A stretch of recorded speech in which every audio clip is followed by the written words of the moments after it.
India second ஓடி தோத்துருச்சு. என்ன காரணமா இருக்கும்னு நினைக்கிறீங்க? நான் ஒரு சில காரணங்கள்லாம் எடுத்துட்டு வந்திருக்கேன். இதெல்லாம் காரணமா இருந்தால் தோத்திருக்கலாம், இல்ல இதெல்லாம் காரணம் இல்லை அப்படின்னு நீங்க நினைச்சீங்கன்னா கமெண்ட் பண்ணுங்க. ஃபர்ஸ்ட், கேப்டன்ஷிப் சரியில்லைன்னு என்னோட பாயிண்ட் ஆஃப் வியூ. நான் கில்லுன்றனால அடிக்கிறேன், கம்பீர்னால அடிக்கிறேன், கில்லுக்கு கேப்டன்ஷிப் வரல அப்படின்ற காரணம்லாம் கிடையாது. 285 ரன்னு ஏன் ரெஸ்ட்ரிக்ட் பண்ண முடியல? இதுக்கு முன்னாடி இருந்த கேப்டன்ஸ்லாம் இந்த ஸ்கோரை ரெஸ்ட்ரிக்ட் பண்ணியிருக்காங்க, கில்லால ஏன் பண்ண முடியல?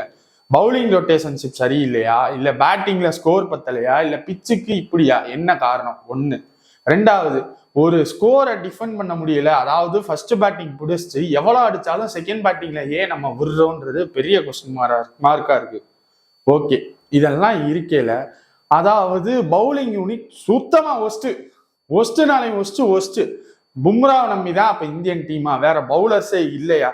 ஏன் இத்தனைக்கும் சிராஜ் இருந்தாரு, ஹர்ஷித் ராணா இருந்தாரு, குல்தீப் யாதவ் இருந்தாங்க. இந்த 3 பேர்னாலையும் ஏன் இந்த ஸ்கோரை டிஃபெண்ட் பண்ண முடியல? கரெக்டான ரொட்டேஷன் இல்லையா? ஏன்? ரெண்டாவது, ரோஹித் சர்மா விராட் கோலியை தவிர்த்து ஒரு ஆள் கை ஓங்கி இருக்காருன்னா எனக்கு KL ராகுல் மிரட்டிட்டாப்ல. KL ராகுலுக்கு தனியா ஒரு வீடியோ கன்ஃபார்ம் வருது நம்ம சேனல்ல. அதனால இந்த வீடியோல நான் KL ராகுலை பத்தி பேசல. இப்படி ஒரு டீம் இருந்துச்சுன்னா 27 வேர்ல்டு கப்ல என்ன ஆக போகுது? நம்மளோட ஹோம் கண்டிஷன்லயே நம்மளால இந்த ஸ்கோர், அதாவது 255 ரன்ன்றது செம்ம ஸ்கோர். இதை கூட டிஃபெண்ட் பண்ணலன்னா அப்புறம் இந்த ஸ்கோரை தான் இவங்க டிஃபெண்ட் பண்ண போறாங்க. நம்ம இதவே இங்கே நம்மளோட ஊர்லயே நம்மளால டிஃபெண்ட் பண்ண முடியல. அப்ப வேர்ல்ட் கப் சவுத் ஆப்பிரிக்கால நடக்குது, என்ன ஆக போகுது? Question mark. இந்தந்த சேஞ்சஸ் நடந்தா நல்லா இருக்கும். பிரசித் கிருஷ்ணா எதுக்கு நல்லாதான் போட்டாரு, இல்லைன்னா சொல்லல, பட் அந்த ஒரு இது இல்ல. பவுலிங் யூனிட்டை பொறுத்த வரைக்கும் பார்த்தானே பயம் வரணும், அந்த பயம் வர மாட்டேங்குதே. ஏன்?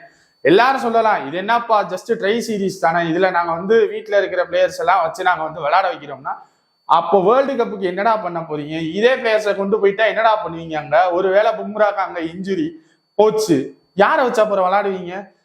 நிறைய பவுலர்ஸ் இருக்காங்க, நிறைய பேட்ஸ்மேன்ஸ் இருக்காங்க, நல்ல மேட்சை கொண்டு வாங்கடா. ஏன்டா இதுக்கு முந்தின வீடியோல ஒரு நல்ல குரூசியலான மேட்ச் வேணும் அப்படின்னு கேட்டதுக்கு இந்த மேட்ச்ல என்னடா பண்ணி வச்சிருக்கீங்க? கேவலமான மேட்ச். நேத்தெல்லாம் அட்லீஸ்ட் அங்க டஃப் கொடுத்து ஜெயிச்சிருந்தா கூட பரவாயில்லடா. 3 விக்கெட்டு தாண்டா போயிருந்துச்சு, மொத்தத்துக்கே 3 ஆடா.